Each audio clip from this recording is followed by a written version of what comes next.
Good morning students. Today is 16th April and this is maths lecture for class 10th students. We are going to deliver 7th lecture on real numbers. Okay, तो आज की lecture में सबसे पहले exercise 1.2 पर एक question बचा हुआ है, क्वेश्चन नंबर 7. क्वेश्चन नंबर 6 तक तो लास्ट लेक्चर में डिस्कस हो चुका है. ये क्वेश्चन नंबर 7 है, इसको डिस्कस कर लेते हैं. तो देखो क्वेश्चन क्या है. There is a circular path around a sports field. Sonia takes 18 minutes to drive 1 round of the field while Ravi takes 12 minutes for the same. Sonia को 18 मिनट लगता है, रवि को 12 मिनट लगता है एक राउंड लगाने में सर्कुलर पाथ का. Suppose they both start at the same point and eight the same time. दोनों सेम पॉइंट से स्टार्ट करता है और सेम टाइम पर स्टार्ट करता है. मान लो ये एक सर्कुलर पाथ है, तो यहाँ पर है कौन, सोनिया, इसको 18 मिनट लग रहा है. और यहीं पर है रवि, इसको कितना लग रहा है 12 मिनट. यहाँ से दोनों स्टार्ट किए at the same time and go in the same direction. दोनों सेम डायरेक्शन में स्टार्ट कर रहा है, सेम डायरेक्शन में. तो after how many minutes will they meet again at the starting point. तो कितनी देर बाद दोनों स्टार्टिंग पॉइंट पर फिर से आ जाएंगे. देखो ये कॉमन सी बात है कि रवि को तो कम टाइम लगेगा, 12 मिनट्स में ये कंप्लीट कर लेगा.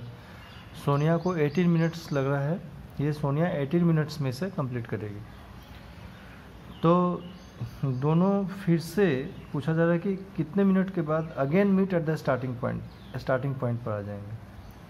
तो अगर हमें सोनिया को ज़्यादा टाइम लग रहा है, इसका मतलब आप इसको जो प्राइम फैक्टर्स में लिखो पहले 18 को, ये 2 इंटू 9 हो गया, इसको 2 इंटू 3 स्क्वायर. और रवि का जो टाइम है 12 मिनट, उसको आप ऐसे लिखो, क्या हो गया ये 4 इंटू 3, तो इसको लिख लिया 2 स्क्वायर इंटू 3 पावर 1. तो रवि तो जल्दी पहुंच जाएगा, सोनिया लेट से पहुंचेगी. हमें क्या फेवर करना है, सोनिया के टाइम को फेवर करना है, जो वो रवि के साथ कब स्टार्टिंग पॉइंट पर फिर से आ जाए. तो इसका मतलब है इनका एलसीएम लें 18 और 12 का, जो मैक्सिमम प्राइम फैक्टर्स के पावर्स हैं उनको कंसिडर करेंगे. जो एलसीएम आएगा वो एलसीएम हमें वो टाइम बताएगा जब दोनों एक साथ मीट करेंगे. ठीक है, तो at first we need to consider LCM of 18 and 12. तो 18 एंड 12 का एलसीएम 2 स्क्वायर, मैक्सिमम पावर लेते हैं, 2 स्क्वायर आ गया. 3 पावर 1 3 स्क्वायर आ गया. ये कितना आ गया 4 इंटू 9 36. तो this implies after 36 minute, after 36 minutes Ravi and Sonia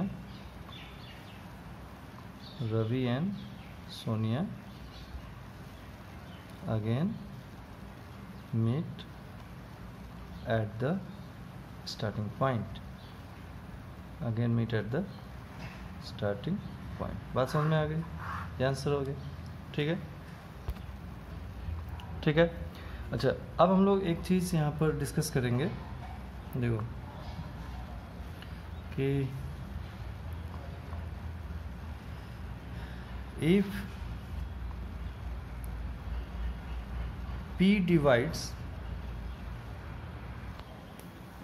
ठीक है, if P divides a square, then P divides a also, where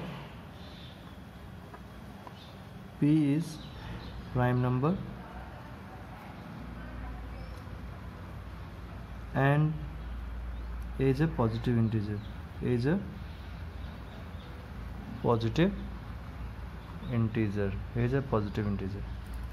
ठीक है, मान लो ये A कोई पॉजिटिव इंटीजर है, तो इसको हमने प्राइम नंबर्स में लिख लिया, है ना, प्रोडक्ट ऑफ प्राइम नंबर्स में. जैसे कि 140 को और कई सारे नंबर्स को तुमने लिखा है, तो इसको लिख दो. मान लो ये कई सारे इसमें प्राइम्स आ गए, P1 P2 P3 P4 and Pn. In general इतने सारे प्राइम्स आ गए. अब आप इसको स्क्वायर करोगे a स्क्वायर, तो क्या होगा P1 P2 P3 and so on, Pn का स्क्वायर हो जाएगा. तो अगर किसी चीज़ का स्क्वायर है, तो इसको हम क्या लिखते हैं, जैसे b स्क्वायर को क्या लिखते हो, b इंटू बी लिखते हो ना. तो इसका स्क्वायर है, तो इसको आप क्या लिखोगे, P1 into P2 into P3 and so on Pn, और फिर into P1 into P2 into P3 and so on P N. ठीक है, अब मान लो हम ऐसा बोल रहे हैं, भले ही हमने इसका स्क्वायर कर दिया है पर अभी भी इसके जो प्राइम्स हैं, हमारा जो यूनिक जो प्राइम्स हैं वो तो P1 P2 P3 Pn ही है, उसी को 2 टाइम्स लिखा गया है, इधर भी इधर भी है। तो हमने बोला कि if P divides A square, if P divides A square where P is prime and is from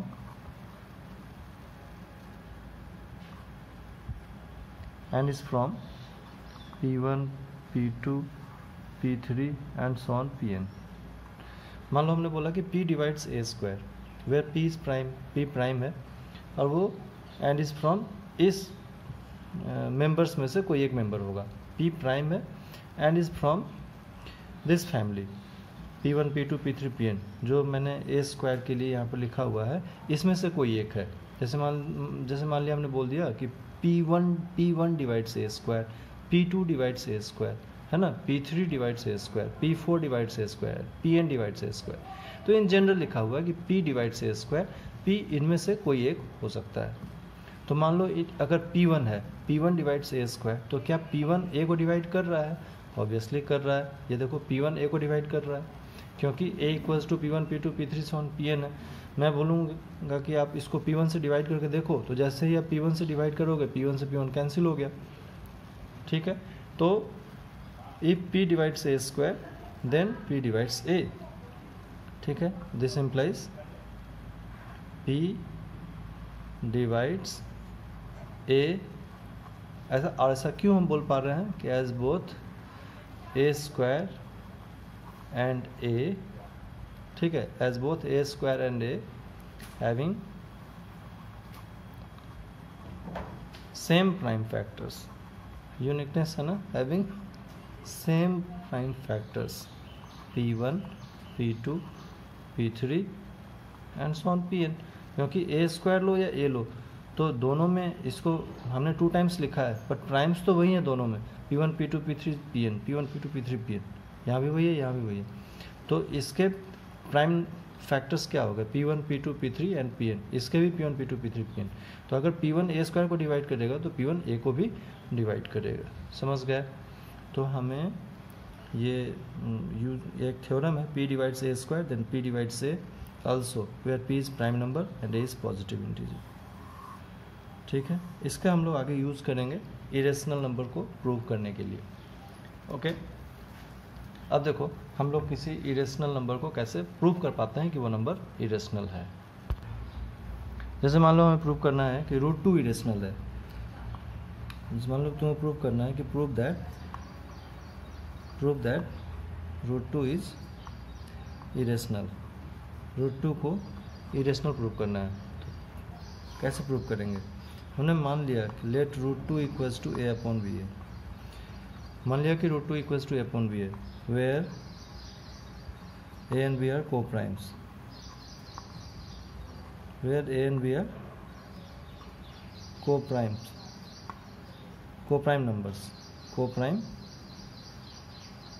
numbers and B are co-prime numbers। co-prime numbers करने का मतलब कि दोनों का 1 एन नंबर इटसेल्फ छोड़ के और कोई फैक्टर नहीं होगा, उनको co-prime numbers बोलते हैं। तो √2 को A अपॉन B ले लिया, where A and B are co-prime numbers। ठीक है, अब हम लोग क्या करेंगे? क्रॉस मल्टीप्लाई कर देंगे। क्रॉस मल्टीप्लाई करोगे तो नीचे 1 है, तो मिला A equals to B √2। Square कर दो, on squaring you will get A square √2 का square 2B square, A square equals to 2B square. तो यहाँ से हमें क्या पता लग रहा है? अगर A square equals to 2B square है तो आप बोल सकते हो कि 2 divides A square, 2 divides A square. A square की वैल्यू ये है, 2 से डिवाइड करेंगे, 2 कैंसिल हो गए, 2 divides A square, 2 divides A square. अब अभी हमने एक थ्योरम पढ़ा है, उस थ्योरम से 2 divides A square implies 2 divides A, है ना, P डिवाइड्स A स्क्वायर, तो P divides A, 2 divides A, इसको कंडीशन 1 मान लो। तो अगर 2A को डिवाइड कर रहा है, इसका मतलब A equals to 2 into some constant होना चाहिए। नए तरीके से इसको एज्यूम कर लिए कि अगर 2 डिवाइड्स A है तो A equals to 2 into some constant C। ठीक है, अब इसको स्क्वायर कर दो, A square equals to 4c square A two C, तो A square equals to 4c square आ गया। आप इसको तो मान लो कुछ इक्वेशन 1, इसको मान लो 2 ठीक है। तो A square equals to 4c square है, तो फ्रॉम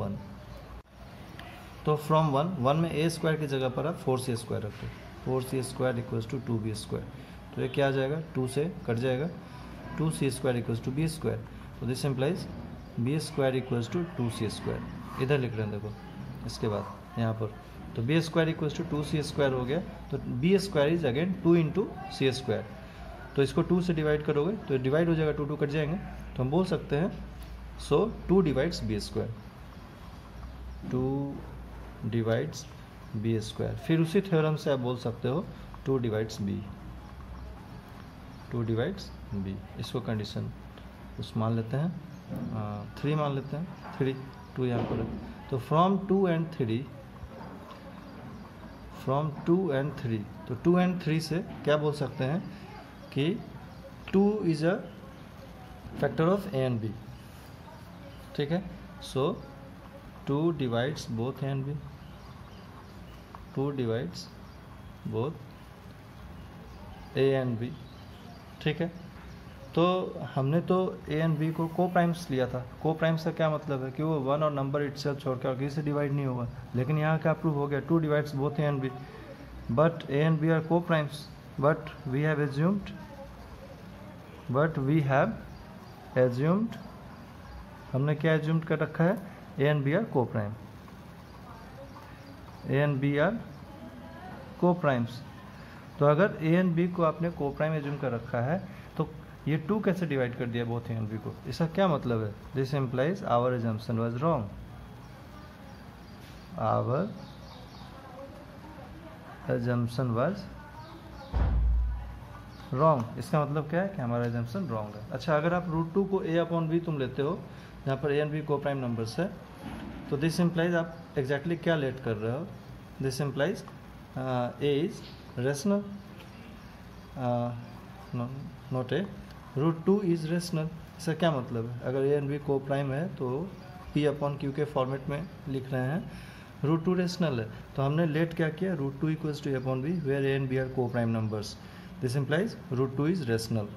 इसका मतलब क्या है, √2 रेशनल है, लेकिन प्रूफ यहाँ क्या हो रहा है कि 2 divides both A and B, 2 A and B को डिवाइड कर रहा है, A and B coprime है, इसका मतलब हमने जो एज्यूम किया है वो गलत है, we have assumed A and B are coprimes, तो यहाँ लिखना पड़ता है आवर एजम्पशन वाज रॉन्ग, इसलिए हमारा एजम्पशन रॉन्ग है। क्यों रॉन्ग हो गया, ए एंड बी को प्राइम है तो उसको 1 और नंबर इटसेल्फ छोड़ के और कोई डिवाइड नहीं करना चाहिए था, ए को 1 और ए छोड़ के और कोई डिवाइड नहीं करना चाहिए था, बी को 1 और बी छोड़ के और कोई डिवाइड नहीं करना चाहिए था, लेकिन 2 डिवाइड कर रहा है इन दोनों को, तो हम लिखेंगे 2 divides both A and B, but we have assumed A and B are coprimes, so our assumption was wrong, और हमारा एजम्पशन क्या हो गया, रॉन्ग हो गया।